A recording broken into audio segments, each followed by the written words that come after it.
morning, and we have a beautiful place to worship, and I thank you for that. I'll just go ahead and say it. I got wind that today's Pastor Appreciation Day, and I just want to say that from my heart today is Church Appreciation Day. We hope and we love you deeply. We thank you for being here. We thank you for exercising the discipline of worship. I believe that God will honor that in your life and in the life of your family. We love you very much. So we left last week with Moses. The tabernacle was supposed to be set up in the middle of town. Moses went way outside the camp and he set up a tent of meeting, and he was having a conversation with God. And you remember these verses from the end of chapter 33 last week. Moses said, God, please let me see your glory. And many of us have been at that place in our Christian journey. God, I want to see your greatness. I want to see your glory. I want to see your power. And God said, I'll let my goodness pass in front of you. But verse 20, he said, you can't see my face. Because nobody can see my face. Moses, we've met at the burning bush. We've met up on the mountain. We've had conversations face to face. But Moses, you still have no idea who you're dealing with. My greatness and my power, no man can see my face. Apparently chapter 34, where we're at today, was a continuation of that same conversation. Verse 1, the Lord said to Moses, hey Moses, cut 2 stone tablets like the first ones. And I'll write on them the words that were on the first tablets, which you broke. There's so much life in that verse. There's so much of my life. There's so much of all of our lives in that verse right there. Hey Moses, you remember that great gift I gave to you? How I gave to you those 2 very beautiful, carefully crafted etched stones that had those 10 little rules written on them that was going to be the foundation of your society. You remember that? Yes, Lord, I remember. Then Moses, do you remember how you smashed them into pieces? You know what Moses did, don't you? Yes, Lord, I remember that too. Moses, in order for you to move forward, you're going to have to come back here. And you're going to have to return to that place. We're going to have to come back here, and you're going to have to start over. We're going to have to make that right.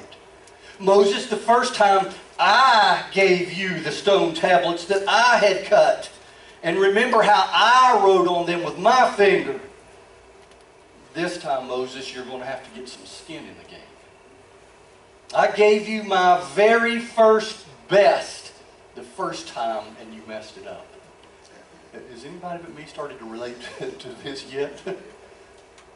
Now I want you to carve the stone tablets and bring them to me. Clayton, I laid before you my first best plan, and you smashed it to pieces. I don't have to raise your hands. Can you just give me a nod witness? I laid before you my first best plan, and you smashed it to pieces.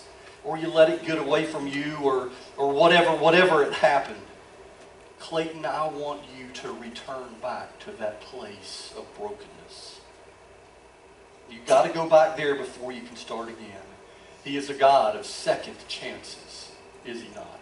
And the third and fourth and fifth and sixth and seventh. May I ask you, have you broken one of God's laws and thereby smashed his law to pieces? Have you lied? Have you stolen? Have you committed adultery? Have you worshipped another God? I would encourage you to go back to that place and start again. Verse 2, God tells Moses, hey Moses, be prepared by morning, come up Mount Sinai in the morning and stand before me on the mountaintop. Don't waste any time, Moses. We've got to get this thing right. You got to go do it. I don't know how Moses, let's say it's Tuesday, God says come back up on Wednesday. I got to go cut 2 stones, and where am I going to find stone cutting materials, and where am I going to have rocks, and what did those first stones look like? Hurry up, he said. Verse 3, and this time Moses, God bless you, Miss Margie. Have I ever done that in church before? Anybody else need to sneeze? Anybody else need a blessing? Bless you, God bless you, Lee. Did y'all hear about the high school guy that was going to speak? He was a valedictorian or the salutatorian. He was going to speak for the high school speech in front of the graduating class, and the principal and the administration said that you can't talk about God, you can't use Jesus' name. So he gets up and starts to speak, and all of a sudden, at once, everybody all the graduating class sneezes, and he says, "God bless you," and he walks down and sits down. Thank you, Margie, for that little rabbit trail. Verse 3, "Hey Moses, no one may go up with you. In fact, no one must be seen anywhere on the mountain. Even the flocks and herds are not to graze in front of that mountain." The last time we put some yellow caution tape and said, "Don't go past this," Moses, this time it's just me and you. Apparently, even Joshua was not going. Me and you, bring the stones, you come up on the mountain in the morning. Verse 4, "So Moses probably spent all that day cutting 2 stone tablets like the first ones. He got up early in the morning, and taking the 2 stone tablets in his hand, he climbed Mount Sinai just as the Lord had commanded him." I don't know, there was nothing on the stones. I don't know what they looked like. There was nothing on them. They were blanks. God was going to write on them, or Moses was going to write on them. But Moses cuts his stones, and he heads back up the mountain the next morning. Verse 5, "The Lord came down in a cloud and stood with him there and proclaimed his name Yahweh."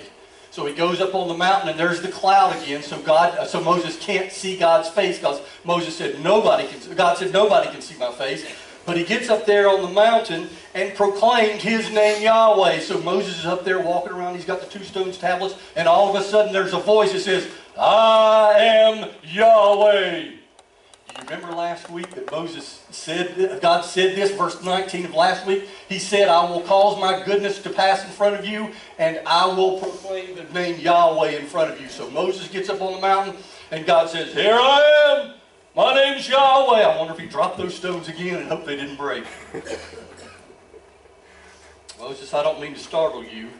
I just want to identify myself to you very clearly so you'll have no idea who it is that's speaking to you. Look at verse 6. "Then the Lord passed in front of him and proclaimed." Remember last week, and he said, "I want to see your face." God said, "No, you can't see my face." He said, "But when you get up here, I've got a little spot in the rock. I'll stick you in the rock, and I'll hide you with my hand, and I'll pass by. And when I get to the other side, I'll remove my hand, and you can see my backside, because nobody can see my face." And so here the Lord passed in front of him and proclaimed, "Yahweh! Yahweh is a compassionate and gracious God," verse 6, "slow to anger and rich in faithful love and truth." Verse 7, the first part of it, "maintaining faithful love to 1,000 generations, forgiving wrongdoing and rebellion and sin." Do you want to know what the God of the Bible is like? He just now spoke for himself. That's who he is. From these verses, "I am compassionate and gracious and patient and rich in love and rich in truth and faithful and loving and persistent and forgiving." I don't know who in the world would not want to know a God like that one right there. That's right. That's who I am. I love you. I'm rich in forgiveness. If you just bring to me your wrongdoing and your rebellion and your sin, I am faithful and just to forgive, because that's who I am. I'm loving and compassionate. But then we come to the end of verse 7. He has a "but" there. But this is God talking about himself, the same God he just described. "But I just can't leave the guilty unpunished." You see, I'm going to bring the consequences of the father's wrongdoing on the children and grandchildren to the 3rd and 4th generations. If you will confess and repent and turn to me, I will forgive and forgive and forgive and forgive. But if you don't, if you remain in your guilt, then you will experience the effects of sin in your own life. But you will also pass the effects and the consequences of your sin to your children and your grandchildren and your great-grandchildren to the 3rd and the 4th generation. I would say to you today that every father here, every father in America, perhaps every father in the world would say unequivocally, "I want the very, very best for my children." When Moses heard this, watch how he responded in verse 8. Moses immediately bowed down to the ground and he worshiped. And I know that it's just another symbol to bow down and to worship. It's kind of like baptism. It's an outward showing of what's happening in my heart. It's just a symbol, but it's a powerful symbol, especially for us. It's a physical representation of me recognizing the greatness of God. As a matter of fact, it's not for God at all. He already knows how great He is. Bow down. I would challenge you today, church, to bow down, if not for yourself, then for your children, and for your grandchildren, and for your great-grandchildren. Symbolically before the Lord in recognition of His greatness. Verse 9 says, then he said, this is Moses, bowed before the Lord. He speaks back to the Lord and he says, my Lord, if I have indeed found favor in your sight, my Lord, please would you go with us on this journey through the wilderness. Even though this is a stiff-necked people, oh God, please forgive our wrongdoing and our sin and accept us as your own possession. Lord, if me bowing down here before you in your presence, God, if you would accept that little symbol, and if I found your favor, God, by being here, God, would you please travel this journey with me and with my family? God, I know better than anybody that they are a stiff-necked people. They don't deserve your grace and your love and your compassion and your forgiveness. They don't deserve it. But God, would you go with us and forgive us and accept us as your people? And I would just candidly say this morning that it would probably be a very good thing for Clayton and perhaps for our church and maybe for your family if a group of faithful men just came to bow before Him in worship. On behalf of themselves and their children, just a symbol, a physical symbol recognizing the greatness of God. I wonder what would happen. I wonder what God would do if that happened. I imagine that He would respond like He responds here in verse 10. And the Lord responded, look, I'm going to make a covenant with you. I'm going to make a promise, a contract with you. Moses, I recognize your symbolic bowing before me. And here's what I'm going to do in response to that. I'm going to make a contract with you. A covenant between me and you. This is my promise to you and your people. I will make a covenant. I'm going to perform wonders in the presence of all your people. That's a good one, isn't it? I'm going to perform wonders in the presence of all your people that have never been done in the earth or in any nation. All the people that you live among will see the Lord's work, for what I am doing with you is awe-inspiring. Do you know what Moses did to get that contract? He didn't work really hard. He didn't check anything off of a list. He just bowed down before the Lord in recognition of His greatness. And God said, because you recognize my greatness, I will. I'm going to do stuff in your midst that ain't nobody ever seen before. I am going to do that which is awe-inspiring. It's one of the prayers that I pray for you as I bring my little spreadsheet up and go up and down the aisles and I pray for people. I pray, God, would you continue to do awe-inspiring, jaw-dropping works in our midst. Not because Clayton has done anything, except for just acknowledge that He is great And He is worthy. He is praiseworthy. It is not dependent upon Clayton's ability to get it right. Because Clayton would probably fall into that stiff-necked crowd, if the truth be told. You can just ask my wife at the end of Pastor Appreciation Day if you need confirmation of that. Father, not because of me, not because of anything I have done, but oh God, would you go with us? Would you lead us on this journey as we simply bow in your presence and as we recognize your greatness? Would you do some awe-inspiring stuff in our midst? Like zero mortgage back there, Darla. Amen.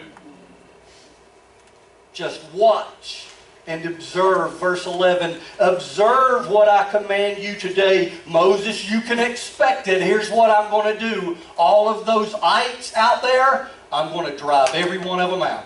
The Amorites and the Canaanites and the Hittites and the Perizzites and the Hivites and the Jebusites, I'm going to drive all of those out.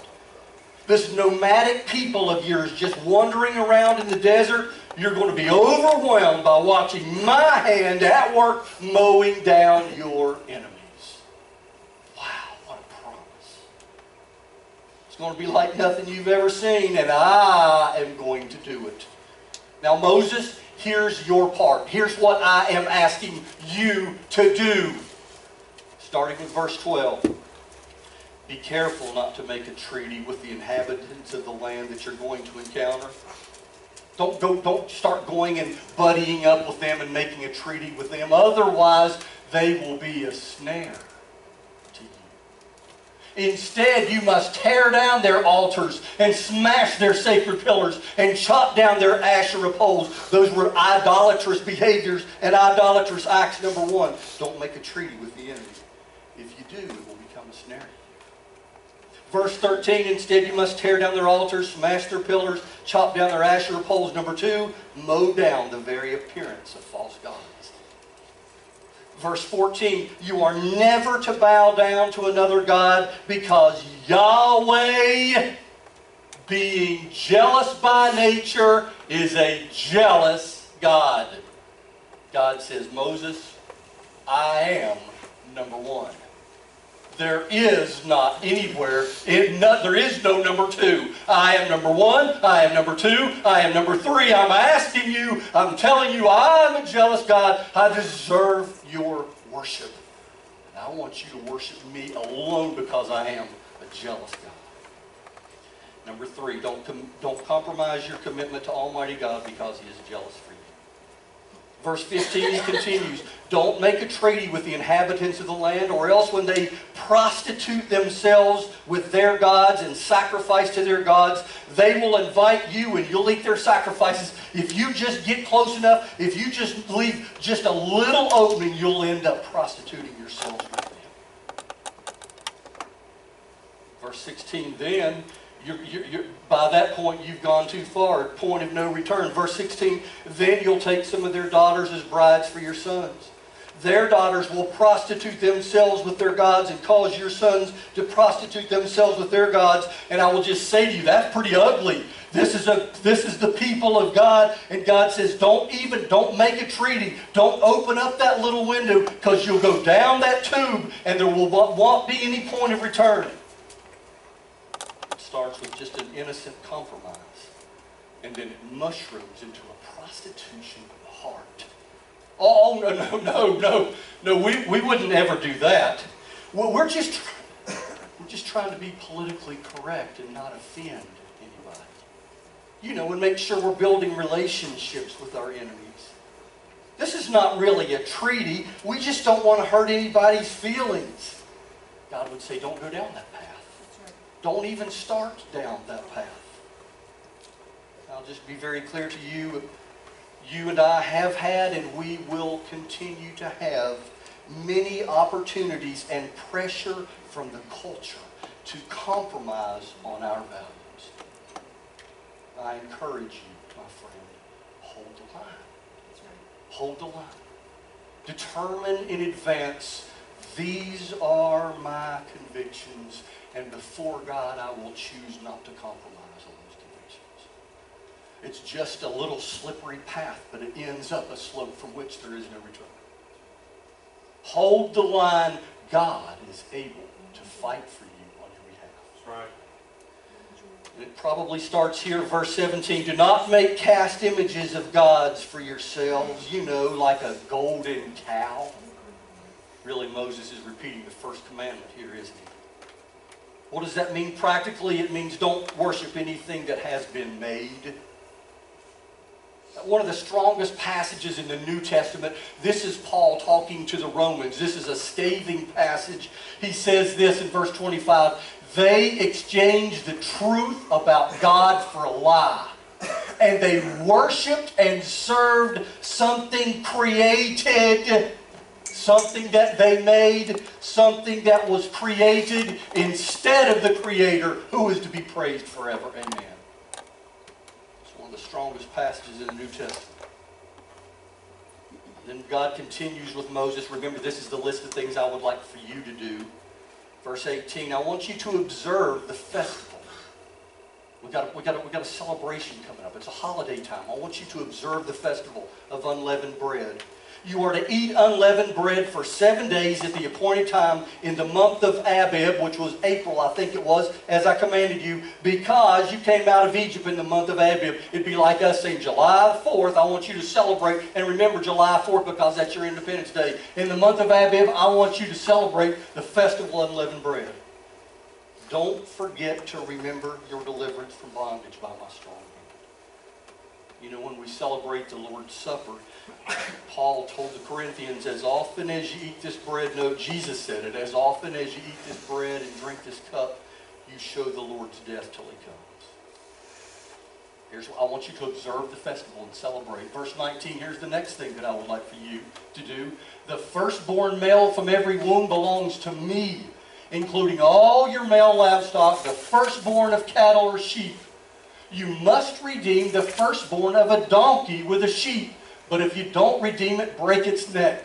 You must redeem all the firstborn of your sons. Nobody is to appear before me empty-handed. The Holman Christian Standard Bible, this sounds pretty weird. What am I supposed to do with a donkey and redeem it and all that stuff? Redemption brought an animal or a person back to its original use. If you had a donkey and it was the oldest donkey, you could not sacrifice a donkey because it was against the law. It was against the rules that God gave to sacrifice a donkey. So if you got the oldest donkey, instead of sacrificing the donkey, bring another animal, bring a sheep or a goat. Donkeys could not be sacrificed, so a donkey firstborn should be redeemed for normal use by giving something else in its place. Man, God was pretty serious about this firstborn thing, wasn't He? I'm not kidding about getting your first best of everything. Nobody is to appear before me empty-handed because everybody has something to bring to me because I have given everybody something. And then, like a broken record, verse 21, don't yawn when I read this, please. You are to labor 6 days, but you must rest on the seventh day. You must even rest during plowing and harvesting times. Can I just say to you, do you all get tired of hearing this verse over and over? I wonder if Moses was taking notes and he kind of looked up for God and said, God, this is like the umpteenth time you've told me this. Why do you keep telling me this? And in my mind, I saw the gif that I've gotten in text from the puppy dog sometimes where the doggy goes.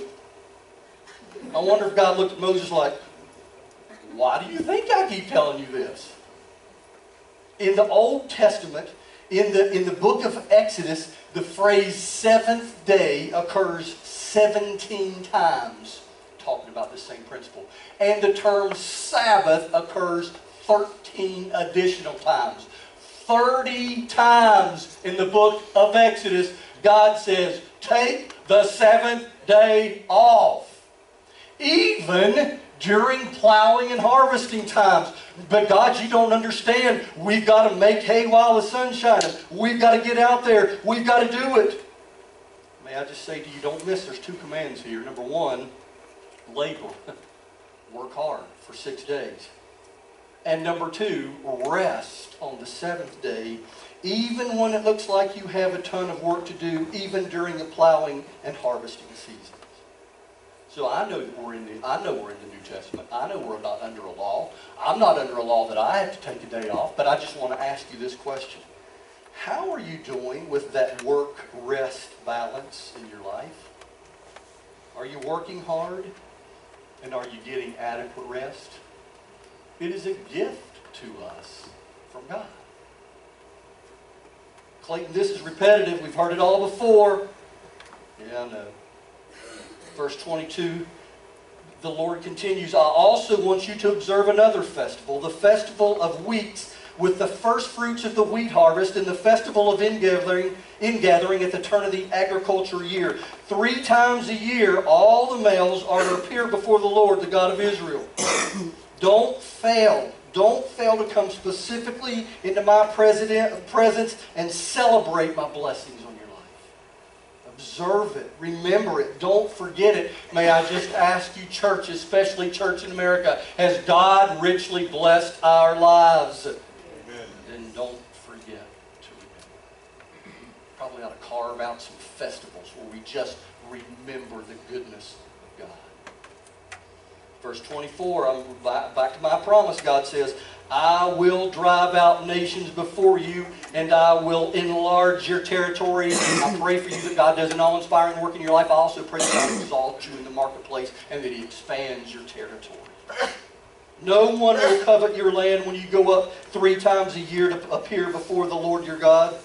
Hey, Moses, I'm going to drive out your enemies, and I'm going to so exalt you among the nations that they won't try to come get you while you're out here worshiping me. They won't try to come get your children. They won't come try to get your wives. I'm going to drive them out. I want you to come out 3 times a year. I'll take care of protecting you. Today, I wonder how much commerce and trade is being done because of the fear of competition from the competitors when we should be off worshiping. It's a pretty strong statement to consider. Hey people, don't get caught thinking that your prosperity is due to your endless work. You know, that's the lie that the workaholic has, isn't it? It's the half-truth. I've just got to work harder and harder and harder to get ahead. That's the lie that the enemy would tell the workaholic. When God says, look, I blessed you. I can bless you in 6 days and I'm going to give you 1 off. You go worship, and I'll take care of your stuff. So let me just be crystal clear and say it. I believe that our culture today would be better off if we just shut her down 1 day a week and focused on worship. I believe America would be better as a culture if we decided to just shut her down 1 day a week. 6 days, go at it as hard as we can go and shut her down 1 day a week. Verse 25. Do not present the blood for my sacrifice with anything leavened. The sacrifice of the Passover festival must not remain until morning. You remember the Passover, the blood, all that stuff is whenever they put blood across the doorpost and the angel came and he passed over those that had the blood across. That was the Israelites, and the Egyptians didn't have blood across their doorposts. And the death angel came and took their lives, and Pharaoh finally said, "Get out of Egypt!" I want you to remember that, he says. I want to give you specific instructions about that. And can I just tell you, you remember that in the Bible, almost throughout the Bible, especially in the New Testament, the word leaven, which is yeast, it almost always represents impurity. When you come to celebrate the Passover, make sure there's no impurity in your life. And remember the soberness of that event. No leftovers. Do it exactly like I say. Can I just say you can remember that this is a look ahead to the Passover of Jesus. Today we celebrate that Passover day when we take the Lord's Supper, do we not? Paul challenges us in the book of Corinthians not to partake of the Lord's Supper unworthily. That's a King James word. Don't partake unworthily. Last Sunday in our new partners class, we had a great group of folks, and somebody asked about this. They said, well, now, Clayton, would you, when kids come in or people come in, would you tell people they can't take communion? And I said, absolutely not. I would not withhold the opportunity for anybody to celebrate in that incredible celebration and festival, celebrating what Jesus did for us on the cross. I would never withhold that from anybody. I will just remind us, though, of the soberness of that event. Probably each of us individually, we need to just make sure we've done a little checkup before we partake of that. Verse 26, the beginning of it, God says, I want you to bring the best first fruits of your land to the house of the Lord. Can I just say to you that I am increasingly challenged and convicted by this phrase? We've seen it over and over. In my mind, I hear myself making statements like this. I just bought a new coffee maker, so I'm going to donate this old one to the church. I hear myself making statements. I wonder if God would say to me through this principle here, Clayton, why don't you hang on to your old one and bring the new one to me? Let me summarize. Bring the best of the first to the house. Bring the best of the first to the house. Clayton, don't bring your leftovers in your seconds. Bring the best of the first to the house. I don't know what that'll look like when we move forward and we start talking about building a building before God. Clayton, are you going to be able to bring the best of the first to my house? How fun is that going to be to watch? Then just like he did in Exodus 3:19, I saved this. God gave us that weird command again in the last part of verse 26. You must not boil a young goat in its mother's milk. Well, that sounds like a good idea. The Holman Christian Standard says that that may have referred to a pagan custom of unknown significance. You know how all the others boil their young goat in its mother's milk? Don't do that. God may be saying, I want you to worship me in my way, not the way that other customs specify. I'll leave that for you to do research on if that still bugs you. Come back to me when you find out an answer. Verse 27, the Lord also said to Moses, Moses, write down these words, for I have made a covenant or a contract or a promise with you and with Israel based on these words. Write them down, Moses. Moses probably takes those 2 tablets of stone that he carried up on the mountain. And the last time God etched the words into the stone. And now he says, Moses, it's your turn. You got to have some skin in the game. I want you to take those stones and take your chisel, and I want you to write down those commandments. Thou shalt have no other gods before me. Thou shalt not make unto thee any graven image. Thou shalt not take the name of the Lord thy God in vain. So on and so forth. Moses, just take your time right there, buddy. I want you to write those words down. I want you to pass them on. Write them down.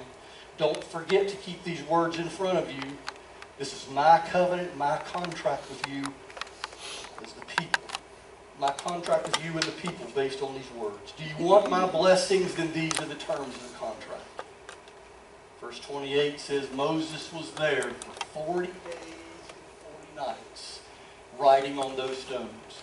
He did not eat bread or drink water. Remember, Jesus did that? He wrote the 10 Commandments, the words of the covenant, on the tablets.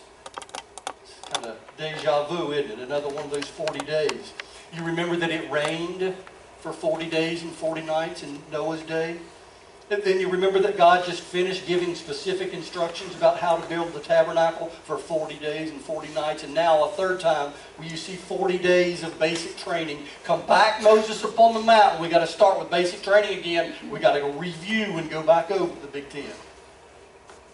Apparently, this time the words were etched into stone by Moses himself. He was there for 40 days and 40 nights. You've heard testimonies of people who've gone on, who have done that, who've gone away for 40 days and 40 nights. I imagine your life was never the same again after you do that. Perhaps one day I'll have the opportunity to do that. Verse 29, as Moses descended from Mount Sinai with the 2 tablets of the testimony in his hands, I bet he was being really, really careful coming down the mountain this time. Watching out for little potholes and carefully holding on those 2 stones. And this time he had done the work and he knew how much went into it. He brought those down the mountain in his hands as he descended the mountain. He did not realize, Moses did not realize that the skin of his face shone as a result of his speaking with the Lord. There's your picture, the title of the message, A Divine Makeover. I wonder if, I read this and I thought, I wonder if people around me, I wonder if they see my face shine as a result of speaking with the Lord. I wonder if it shows on my face. Can I just say to you that we have witnessed, many of you, the countenance on your face change as you have spent time with the Lord. He came down the mountain and his face, look at Moses, what is that? Did he have a makeover? His face is shining. Can I just encourage you to take that verse home and meditate on it? There's a lot there. Came down from the mountain and his face shone as a result of his speaking with the Lord. Man, there's a lifetime of stuff for a Christian right there, isn't there? Verse 30, when Aaron and all the Israelites saw Moses, the skin of his face shone. They were afraid to come near him. Moses' face shone and everybody looked and they thought, whoa, I don't know what happened to him, but I'm afraid to get too close. Have you ever gotten that response? You show up and Chris McHugh is not here today, but people would come to our church and they would say, hey, where's that guy that always has a smile on his face? He's right back there. Whoa, cowboy, not too close. Verse 31, but Moses called out to them. So Aaron and the leaders, all the leaders of the community returned to him, and Moses spoke. No, guys, really, it's okay. I've just been up on the mountain talking with the Lord. He's been telling me about his goodness to us, and he's given us some directions. It's okay. My face is okay. I've just been on the mountain talking with God. Verse 32, afterward, he had the leaders there, and then he called for all the Israelites. Afterwards, all the Israelites came near, and he commanded them to do everything the Lord had told him on Mount Sinai. The people could see unmistakably what had happened in Moses' life, and that God had spoken to him. Verse 33, when Moses had finished speaking with them, he put a veil over his face, so they couldn't see. It was just partially clouded. They couldn't quite see. It partially shone. Maybe they saw something sneaking through, a little bit of light, but he had a veil over his face. Verse 34, but whenever Moses went before the Lord to speak with him, he would remove the veil until he came out. After he came out, he would tell the Israelites what he had been commanded. And the Israelites would see that Moses' face was radiant. Then Moses would put the veil again over his face until he went to speak with the Lord. This divine makeover, it shows shadows, it shows a glimpse. It was a physical, visible manifestation of his glory. It was not only physical, they could see it, but it was also incredibly symbolic. Symbolic of what? Man, I just love this. Would you go with me now to the New Testament? And let's see if anybody can shine any light on that weird veil, glory, shine face stuff.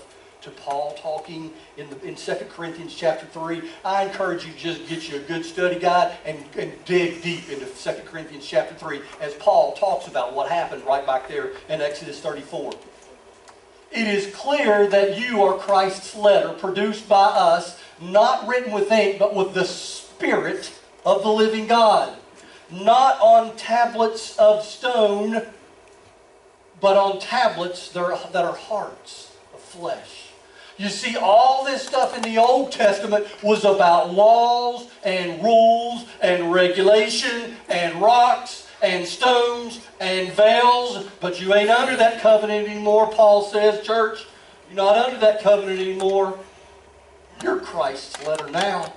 Not written with ink, but with the Spirit of God. Verse 4, we have this kind of confidence toward God. This confidence and this boldness we'll see again in just a second. Verse 5, it's not that we're competent in ourselves to consider anything as coming from ourselves. It's not about me. It's not about us. It's not about my checklist. But our competence is from God, because God made Clayton competent. Verse 6, He has made us competent to be ministers of a brand new covenant. Not of the letter, but of the Spirit, because the letter of the law kills. Do you know why God gave Moses rules? To prove that we couldn't keep the rules. And when we didn't keep the rules, we were now sinners. The law, the rules, killed us. I've told you, when I was in college, there was a rule in the student handbook that says you cannot jump out of the college window, the dormitory window. Why did they put a rule that says don't jump out of the dormitory window? Because somebody had jumped out the dormitory window. That's why we have rules, to prove that we can't keep the rules. He's made us competent to be ministers of a new covenant, not of the letter, but of the Spirit. The letter kills, but the Spirit produces life. Now, verse 7. If this goes over your head, stay with me. If the ministry of death, chiseled in letters on stones, came with glory. Moses came down off the mountain, and his face was glorious when he carried the stones, the rocks, those letters chiseled in stone. If they came with glory, so the Israelites were not able to look directly at Moses' face because of the glory from his face, a fading glory. Verse 8, how will the ministry of the Spirit not be more glorious? You think that was glorious? Look at this one. Spirit of God living inside of us. Verse 10, in fact, what had been glorious is not glorious now by comparison because of the glory that surpasses. That was kind of glorious, but man, I can't even see that glory whenever I see the glory of the cross and what it brought for Clayton in his life. Verse 12, I think I'm there. For if what was fading away was glorious, what endures will be more glorious. Verse 12, therefore, having this incredible hope, we use great boldness to go directly into the access, directly into the presence of God. We use great boldness. Because verse 13, you see, we're not like Moses, who used to put a veil over his face, Exodus chapter 34. We're not like Moses, who used to have to put a veil over his face so that the Israelites could not stare at the end of what was fading away. So they couldn't see and stare at the glory. He had to put a veil over his face. You see, but their minds were closed.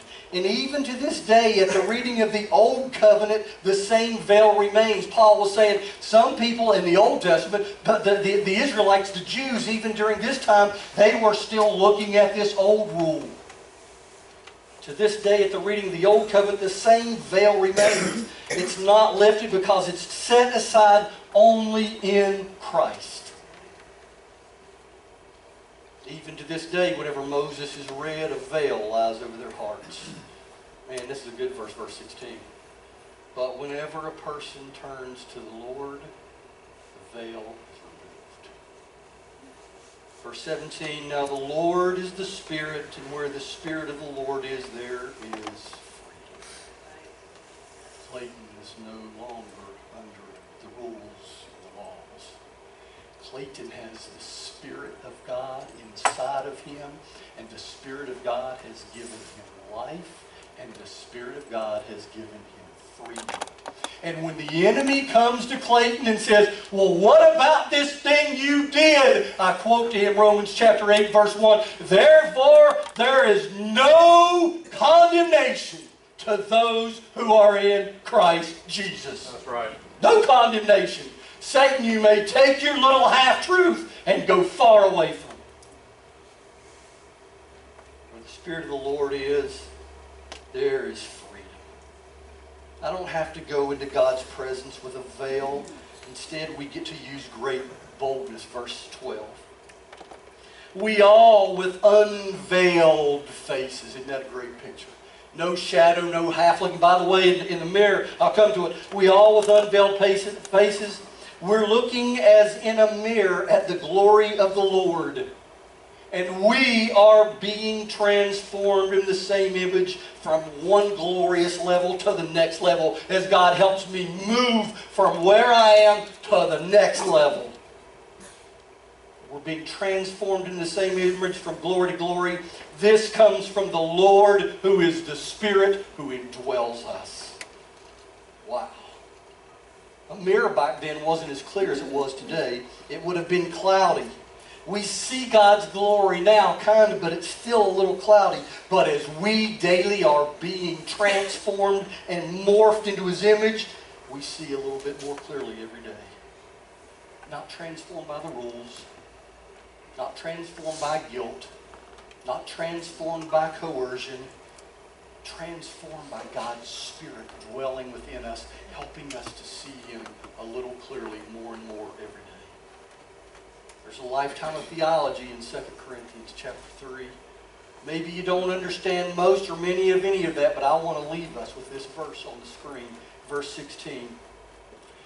Whenever a person turns to the Lord, the veil is removed. Amen. I don't know what you have understood of any of this message or any of this theology or any of the Old Testament. I'll tell you how much of it I understand, about that much right there.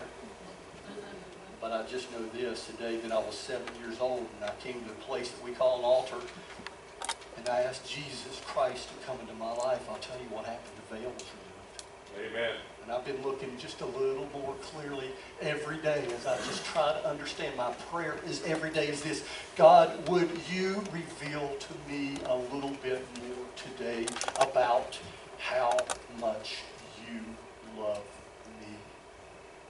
Because I think, God, that if I could grasp your greatness and your faithfulness and your compassion and all those things that we saw in chapter 34. God, if I could get my finger around how much you love me, I would probably love you a little more too.